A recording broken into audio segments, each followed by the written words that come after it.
Banyak loyalis dari PDI Perjuangan yang mulai mengidap penyakit gangguan jiwa setelah Kang Deddy Mulyadi menjadi gubernur di Jawa Barat. Assalamualaikum warahmatullahi wabarakatuh. Salam Om Swastiastu, Namo Buddhaya, salam kebajikan dan salam sejahtera untuk kita semua.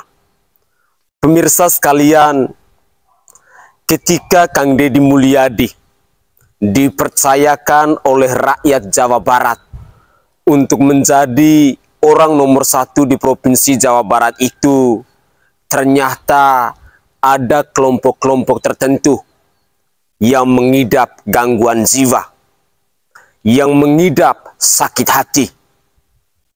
Mereka merasa kesal dengan program efisiensi yang dilakukan oleh Gubernur Jawa Barat Kang Deddy Mulyadi.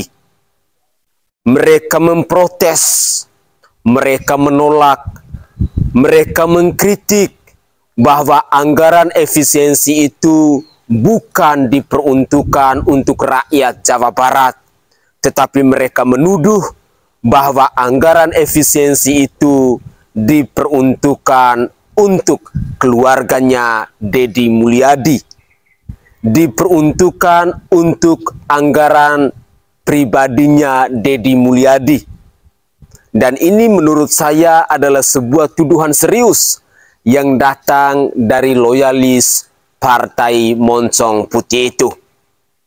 Mereka ibarat seperti tikus-tikus got yang mulai lari terbirit-birit. Mereka ibaratnya seperti kecoak-kecoak yang mulai pontang-panting mencari perlindungan ketika Kang Deddy Mulyadi berdiri tegas dengan keberanian yang sangat luar biasa, mengambil langkah-langkah dan keputusan yang pro terhadap rakyat, yang membuat kader-kader dan loyalis dari PDI Perjuangan ini semakin murka. Berikut ini saya akan mempersembahkan ke hadapan pemirsa terkait dengan cuplikan video di mana para loyalis PDIP menilai bahwa selama 100 hari kerja Kang Deddy Mulyadi menjadi orang nomor 1 Provinsi Jawa Barat, ada begitu banyak persoalan, ada begitu banyak kemunafikan, ada begitu banyak kebijakan dan program kerja yang tidak berpihak kepada rakyat Jawa Barat. Itulah statement yang dilontarkan oleh para loyalis dari PDI Perjuangan ini. Mari kita simak bersama-sama cuplikan video berikut ini. Ini kapan ada kebijakannya, kapan ada perekrutannya atau penyaringannya, tiba-tiba udah ada. Sebenarnya ini tujuannya apa? Begitu juga soal tujuan Deddy Mulyadi, soal efisiensi. Satu sisi dia membuat efisiensi, sisi lain saya lihat ada data upaya mengalirkan dana ke rumah pribadinya yang ingin disebut cagar budaya, padahal itu rumah pribadi. Ya, ini mohon maaf nih, saya agak ngaco sedikit karena memang aktivis kampung ada kampungan. Nah, jadi ini tujuannya kemana arahnya? Media ingin tidak ada, ingin dia single fighter seolah-olah, ya, ingin tidak ada pertanyaan, ingin sajian dia saja. Lalu bansos juga dia ingin habisi. Programnya kemana efisiensinya? Ya, efisiensi seperti apa? Kebijakan sekarang tidak jelas kan? Melahirkan kebijakan apa sekarang? Soal pajak. Dari zaman Akang sudah ada pemutihan kan? Saya masih ingat, saya masih muda saat itu, saya udah punya kendaraan, ada pemutihan dari zaman itu. Bukan produk yang diciptakan oleh Deddy Mulyadi. Bukan. Ciptaannya mana? Kalau kontennya begitu banyak. Nah, kalau Deddy Mulyadi punya perangkat untuk bekerja, misalnya birokrasi, ya. Nah, ini birokratnya kerjanya. Kapan pernah ada sosialisasi soal Deddy Mulyadi tentang kebijakan Deddy Mulyadi? bagaimana tentang penggusuran, ya, yang satu diganti rugi, ganti untung malah 40 miliar katanya Kang ya, sedangkan yang lain digusur menderita tanpa ganti untung, boro-boro untung, paling juga ya santunan sementara, apalagi dibagiinnya kayak dari saku sendiri itu kan. Nah Deddy Mulyadi ini dibilang ini uang sendiri katanya. Kalau uang sendiri jangan bicara APBD. Kalau merasa kaya karena kontennya banyak duit, jangan bicara APBD. Gitu. Nah jadi Deddy Mulyadi ini terpuguh menurut saya. Ya, arahnya kemana? Tujuannya apa? Tapi yang jelas ya, mendominasi, ya konten mendominasi disajikan seperti berita, itu adalah dominator. Ya, karakter dominator. Seperti halnya memarahi Persikas di forum umum. Ya, masyarakat itu sendiri. Bukankah Deddy Mulyadi seperti paling Persib ketika Persib juara? Padahal yang paling Persib Kang Mumuh. Tapi bukan Kang Mumuh yang viral. Ya, Deddy Mulyadi telanjang dia. Asapang Persib. Asapang Persib. Dia pecinta sepak bola. Bukan. Offset gitu apa le? Offset aja. Bukan kata saya. Ini aja dulu sebentar. Pemirsa sekalian, inilah wujud-wujud manusia yang mulai keluar, yang selama ini menaruh dendam dengan Kang Deddy Mulyadi yang adalah Gubernur Jawa Barat. Mari kita doakan bersama-sama, mari kita katakan innalillahi wa innalillahi rojiun untuk manusia-manusia yang terus membenci Kang Deddy Mulyadi, yang tidak terima dengan segala kebijakan, dengan segala program kerja, dan gebrakan-gebrakan yang luar biasa yang lahir dari Kang Deddy Mulyadi ini. Inilah komplotan-komplotan sakit hati. Inilah komplotan-komplotan yang gagal move on. Komplotan-komplotan yang membuktikan bahwa selama ini mungkin mereka merasa nyaman karena difasilitasi dengan anggaran. Komplotan-komplotan yang selama ini mungkin mereka bekerja bukan untuk kesejahteraan rakyat, tetapi untuk kesejahteraan partai politik mereka. Kali ini manusia-manusia munafik pada akhirnya muncul dengan kebijakan-kebijakan Kang Deddy Mulyadi, dengan pancingan-pancingan dari Kang Deddy Mulyadi yang membuat mereka pada akhirnya tidak bisa membendung diri, yang membuat mereka pada akhirnya tidak tahu diri dan lupa diri. Sesungguhnya orang-orang yang waras, orang-orang yang mendukung kebijakan pemerintah yang pro terhadap rakyat tidak seharusnya membangun narasi-narasi yang sifatnya hanya mau mengadu domba. Tetapi saya percaya hari ini rakyat Jawa Barat maupun non-Jawa Barat yang mendukung kebijakan-kebijakan pemerintah yang pro terhadap rakyat pasti selalu memberikan apresiasi, pasti merasa bahagia dengan berbagai macam kebijakan dan program kerja yang lahir dari Kang Deddy Mulyadi itu. Para loyalis PDIP ini benar-benar merasa terpukul ketika Jawa Barat dipimpin oleh seorang pemimpin yang tegas dan bijaksana. Ketika Jawa Barat dipimpin oleh seorang pemimpin yang adil dan dermawan. Berbagai macam gebrakan dilakukan oleh Kang Deddy Mulyadi seolah-olah tidak ada yang benar, seolah-olah selalu salah di mata para pembenci Kang Deddy Mulyadi ini. Tetapi percayalah bahwa orang-orang baik seperti Kang Deddy Mulyadi ini pasti akan selalu dikelilingi oleh orang-orang yang baik. Pasti akan selalu didoakan oleh orang-orang yang merasakan bahwa keputusan dan kebijakan serta program kerja yang lahir dari Kang Deddy Mulyadi ini benar-benar membawa dampak positif kepada rakyat Jawa Barat. Banyak hal sesungguhnya yang telah dilakukan oleh Kang Deddy Mulyadi yang bisa menginspirasi kita, yang bisa menyadarkan kita, yang bisa memotivasi kita dan mengedukasi kita dalam berbagai macam hal. Terus terang, saya jadinya bahagia ketika melihat manusia-manusia munafik mulai berkuar-kuar di media sosial. Manusia-manusia yang usianya sudah uzur, yang sebentar lagi akan masuk liang lahat, mulai tampil wajah-wajah mereka. Inilah wajah-wajah loyalis PDIP yang tidak tahu diri dan tidak tahu malu, yang mendukung bahwa PDIP itu adalah partainya Wong Cilik, tetapi segala keputusan dan program kerja yang berpihak kepada Wong Cilik sama sekali tidak didukung oleh mereka. Mari kita harus bergandeng tangan, kita harus satukan suara bahwa di pilkada ataupun pesta demokrasi yang akan datang, partai politik yang tidak berpihak kepada rakyat, wajib hukumnya kita berjuang bersama-sama untuk menyungsepkannya.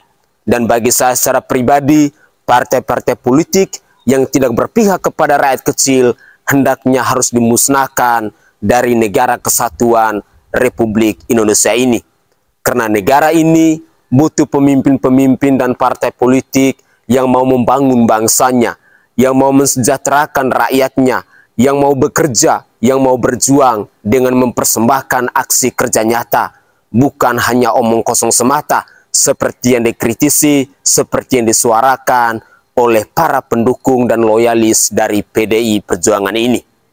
Mereka mengaku adalah tokoh-tokoh di Jawa Barat yang berkompeten, yang berbobot, yang punya banyak pengalaman dalam birokrasi, dalam pemerintahan dan lain sebagainya. Tetapi fakta ketika kita menyimak cuplikan-cuplikan video yang disampaikan oleh seorang aktivis kampungan yang benar-benar kampung, yang benar-benar punya pola pikir yang dangkal, yang bernama Dodi Permana ini sesungguhnya mau membuktikan kepada kita semua bahwa mari kita berjuang bersama-sama. Manusia-manusia bangsat, manusia-manusia pecundang, manusia-manusia yang tidak ingin rakyat Jawa Barat itu sejahtera, manusia-manusia yang tidak mendukung Jawa Barat menjadi provinsi yang istimewa, yang dicanangkan oleh Kang Deddy Mulyadi, yang dikerjakan oleh pemerintahan Jawa Barat, yang diperjuangkan oleh pemerintahan di Jawa Barat, harus kita nyungsepkan, harus kita musnahkan, karena sesungguhnya komplotan-komplotan ini tidak pantas di bumi Nusantara ini. Mari kita simak lagi komentar dari mereka ini. Yang udah jadi gubernur, dia sebenarnya bisa bagi duit ke seluruh orang Jawa Barat yang miskin. Tapi apa kemudian? Bukan ada perubahan atau ada nasib baik bagi masyarakat, bahkan dihambat dengan cara apabila mau dapat bansos harus vasektomi. Rela bapak-bapak semiskin apapun katanya saya, ogah gua embung aing mah cuma. Nah, duka kalau pendukungnya mah. Pada kaumnya. Pada kami teh mau tuntung diledek. Pada kaumnya mandiri. Nah, jadi ucing dikabiri sehat kan. Ngan gitu teu bisa ngeong-ngeong acan cicing gitu kan. Nya, mak hidup enggan mati tamang.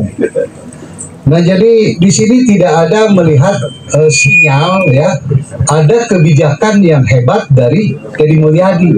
Malah saya merasa ditempeleng sebagai warga Jawa Barat oleh DKI kan. Bagaimana DKI sudah melahirkan banyak kebijakan, kemudian sudah bisa menyumbang para petani di Jawa Barat. Bagaimana Karawang, petaninya didatangin. Karena Karawang itu luar biasa ya luasan tanahnya. Ada kepedulian, ya ada kepedulian Pak Pramono Anung terhadap pangan. Dan beliau mengakui bahwa DKI tidak punya pangan, tidak punya lahan, tidak punya sawah katanya. Hanya 400 hektar, 4.000 hektar. Beliau datang ke Karawang sebagai sayap DKI yang menjadi lahan pertanian dan memberikan santunan atau bantuan berupa peralatan pertanian, pupuk dan lain-lain. Itu viral, ya, itu viral. Saya pikir, aduh, kenapa Jawa Barat kita ini nggak punya gubernur melahirkan kebijakan yang seperti ini. Ya, bukan yang harus jadi seperti artis dari mulai hari H jadi gubernur sampai sekarang. Deddy Mulyadi ini kayak artis kerjanya. Ya, kalau sehari nggak ngonten, nggak melahirkan, kayaknya dia udah mau tenggelam. Bener nggak sih? Benar. Ya. Betul. Ya joget. Joget-joget lah, main letak di tanah. Masyarakat ini dulu takjub dengan Deddy Mulyadi yang baik, memberikan uang. Ya, sehari itu ada 3 konten kalau nggak salah. Itu memberikan uang kepada Nugelo, ya, kepada ya, kepada orang-orang yang kasihan, ya, Nugelo, terus orang-orang yang kasihan, orang-orang miskin, banyak membantu. Tapi itu hanya jadi konten. Setelah jadi gubernur yang bisa membuat kebijakan, apa ada? Malah dia mau nantang ke DKI, katanya kalau saya jadi gubernur DKI, saya kasih masyarakat DKI 10 juta satu kakak. Benar nggak tuh? Ya. Dia ngomong begitu untuk DKI. Nah, untuk Jawa Barat 1 juta perak aja tuh. Jadi kebijakan tidak. Jadi Deddy Mulyadi ini ya, kata orang-orang dulu kemarin-kemarin ada sen kiri belok kanan. Ya, apa yang dia perbuat ya itu sebaliknya kebijakannya dengan perbuatannya. Malah memberikan bansos saja harus vasektomi, itu maksud saya. Sen kiri belok kanan. Janjinya memakmurkan masyarakat, besok ya bisa jadi masyarakat tergusur hanya untuk kepentingan konglomerat. Bagaimana kita melihat Aguan sudah diterima dengan wah, kayaknya bangga gitu dengan Deddy Mulyadi sama Farhan sama si ini tuh, si Muarar Sirait ya. Itu si Muarar mau ngapain dia bawa Aguan ke sini? Dia kan Menteri Perumahan. Jadi gini, kenapa saya bilang begitu? Ya pun tentang nih, saya ini spill sedikit ya, Daripada disebut kesal batur. ya, mending kene kukang Eka. Iya, Muarar Sirait ini Menteri Perumahan, mewakili Prabowo. Ya, mengapa bawa konglomerat ke sini? Apa mau jadi center class? Nggak bagi-bagi imah konglomerat? Bohong. Kita tahu pik 1, pik 2 bagaimana. Ya seperti bapak-bapak di sini yang punya ideologi. Gitu loh. Nah, jadi banyak gejala-gejala buruk yang dicerminkan oleh Deddy Mulyadi sekarang. Ya, gejala-gejala buruk ke depan. Harapan atau ekspektasi masyarakat lah ya, bahasa kerennya. Harapan masyarakat bakal dibagi-bagi duit, bakal senang. Masyarakat yang mana yang dapat 1 kabupaten dari Deddy Mulyadi karena kebijakan, ya, dapat uang, misalnya UMKM 2 juta ewang. Masyarakat miskin yang tidak bekerja 1 juta ewang misalnya, ya, kan enggak. Ya, malah integritasnya saya pertanyakan. Integritas Deddy Mulyadi, apalagi mencintai budaya, mengapa komisaris Bank Jabar kok seorang ahli ahli medsos juga, karena ada namanya, salah satu nama Mardigu ya, itu dia punya bisnis keuangan tapi gagal kan, banyak korban. Ya, sekarang diserahkan ke Mardigu. Ini ada apa? Apa dasar kebijakan itu? Apa dasar pemikiran itu? Apa nggak hanya untuk kepentingan lompatan kampanye yang lebih tinggi? Kemarin jadi gubernur, sekarang ingin jadi presiden. Banyak yang berasumsi ke sana. Ya, kalau ini Jawa Barat dipakai eksperimen hanya untuk mencoba dia untuk menjadi presiden saja, tapi tidak terasa kebijakannya oleh masyarakat, rugi nggak kita sebagai masyarakat? Rugi nggak punya gubernur seperti ini? Ya, ini ingin mendominasi. Ini Deddy Mulyadi gubernur dominator, tidak mau dikoreksi oleh DPR. DPR disebut kobra. Ya, di forumnya aja nggak boleh direcokin oleh masyarakatnya sendiri yang hanya membawa bendera Persikas. Kalau yang bijak nggak begitu. Oke, sabar ya, nanti kita bicara. Saya ingin meneruskan dulu paparan ini. Kalau bijak begitu, ya, apalagi yang beretitut seperti ya mereka seperti Pak akademisi, Pak apa ini. Keluar aslina lah. Itu keluar aslina katanya tuh ya. Nah, jadi dia dominator di sini. Nah, kalau yang sifatnya dominator, maka ya betul apa yang saya pernah tuliskan. Udahlah, karena kita repot ya, kasihan dewan-dewan ini pada repot, bikin surat pengajuan ke Prabowo, menyerahkan gubernur ke Prabowo untuk dijadikan raja, dan dewan siap bubar. Spekulasi aja, ya jangan setengah-setengah. Ya, dewan ini udah dihinakan, jangan setengah-setengah. Kalau dewan dihinakan setengah-setengah, dia bukan pejuang bagi rakyat, dia bukan wakil rakyat. Dia harus punya totalitas. Fungsi wakil rakyat itu kan harus penyeimbang, membela kepentingan rakyat. Benar nggak? Jadi Pak Ono, ya lewat forum ini, Pak Ono jangan setengah-setengah. Jangan jadi ledekan, ngalawan tapi setengah-setengah. Jika tadi saran Pak Gus J, tukang baso. Gus J, non cenah, tengel deet cenah, tengel deket. Ya tengel deket tuh, nggak seetik, cepeh gitu kan. Nah jangan begitu, karena ini persoalan bukan persoalan sebentar. Ini persoalan bisa berdampak sangat buruk pada Provinsi Jawa Barat, masyarakat Jawa Barat, dan sistem Indonesia. Ya, demikian ya. Ini saya waktunya udah terlalu banyak. Kang, saya mohon maaf kepada teman-teman semua yang hadir di sini, juga saya mohon maaf paparan saya agak serampangan. Karena kata Kang Eka bebas aja katanya. Resiko Kang Eka mengundang saya, udah tahu Kang Eka resikonya. Demikian, assalamualaikum warahmatullahi wabarakatuh. Kembali ke raja atau cepot ya. Oke, saya Kobano ya. Kadem. Raja atau cepot. Kadem. Raja atau cepot. Kadem. Raja atau cepot. Oke guys, itu adalah cuplikan video yang bisa saya persembahkan kepada pemirsa dalam konten saya kali ini terkait dengan komentar dari para loyalis PDI Perjuangan dalam mengevaluasi 100 hari kerja dari Kang Deddy Mulyadi yang adalah Gubernur Jawa Barat ini. Ada banyak hal yang kita simak dari cuplikan video ini terkait dengan komentar-komentar dari komplotan sakit hati, dari komplotan sakit jiwa.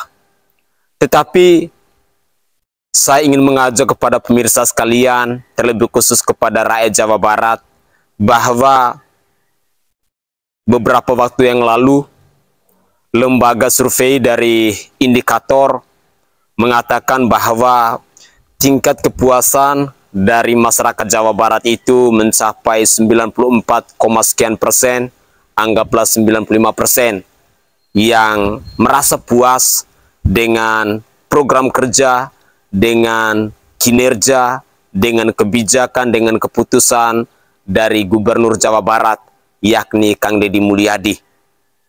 Jadi saya berharap bahwa rakyat yang puas dengan kebijakan dan program kerja dari Kang Deddy Mulyadi ini tetap mendukung, tetap berpihak kepada pemimpin-pemimpin yang mau memikirkan tentang kesejahteraan rakyat.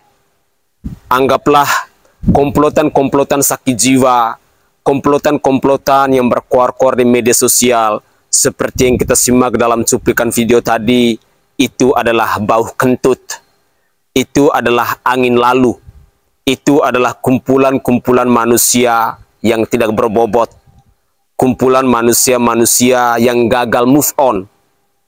Ya, tidak bisa kita pungkiri bahwa tidak semua orang bisa menerima segala gebrakan, segala program kerja, segala kebijakan yang lahir dari Gubernur Jawa Barat Kang Deddy Mulyadi. Walaupun fakta membuktikan bahwa rakyat Jawa Barat sangat puas dengan kepemimpinan dari Kang Deddy Mulyadi itu.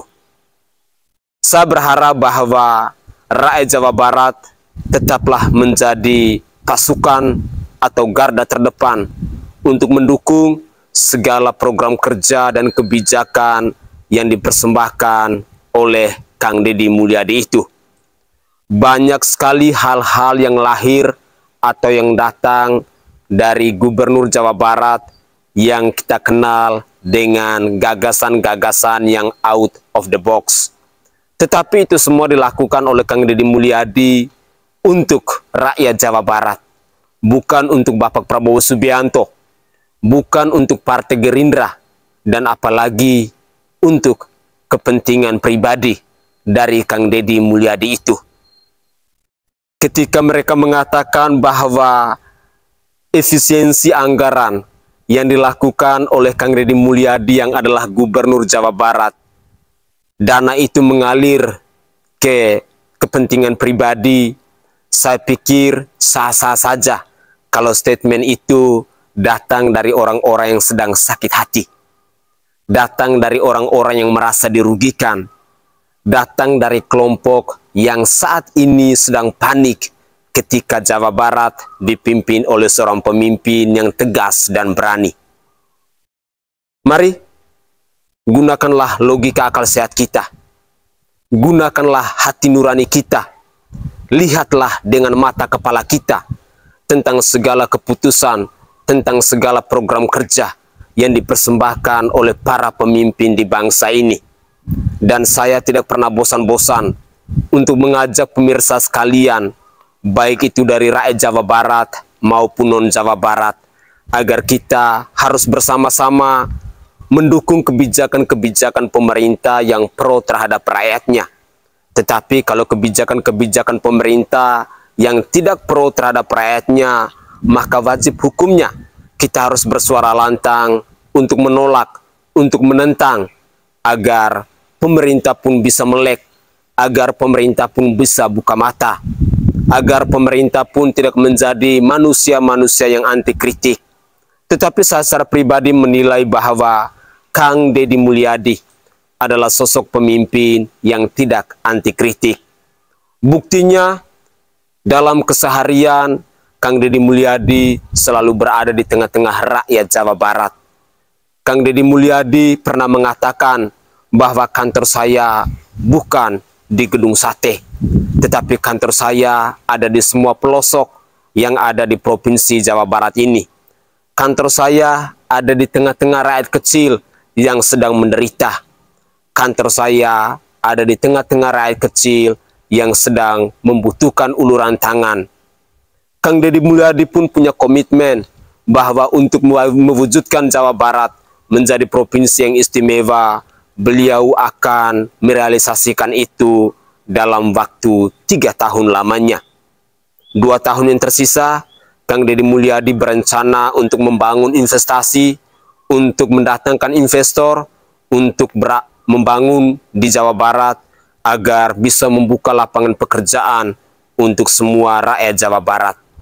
Hari ini kita melihat bahwa ada fenomena baru dalam dunia perpolitikan di negara Kesatuan Republik Indonesia ini, di mana semua mata tertuju ke Provinsi Jawa Barat, di mana semua rakyat Indonesia yang berpihak kepada keputusan ataupun kebijakan pemerintah yang pro terhadap rakyatnya, mereka beramai-ramai memberikan apresiasi dan dukungan kepada Gubernur Jawa Barat. Sehingga dengan demikian dapat disimpulkan bahwa hanya orang-orang yang sakit hati, hanya orang-orang yang sakit jiwa, hanya orang-orang yang gagal move on, hanya orang-orang yang pola pikirnya dangkal yang akan terus berkoar-koar menentang segala keputusan dan kebijakan serta program kerja yang lahir dari Gubernur Jawa Barat itu. Mari, tetaplah kita menggunakan logika akal sehat kita agar kita bisa berpikir waras.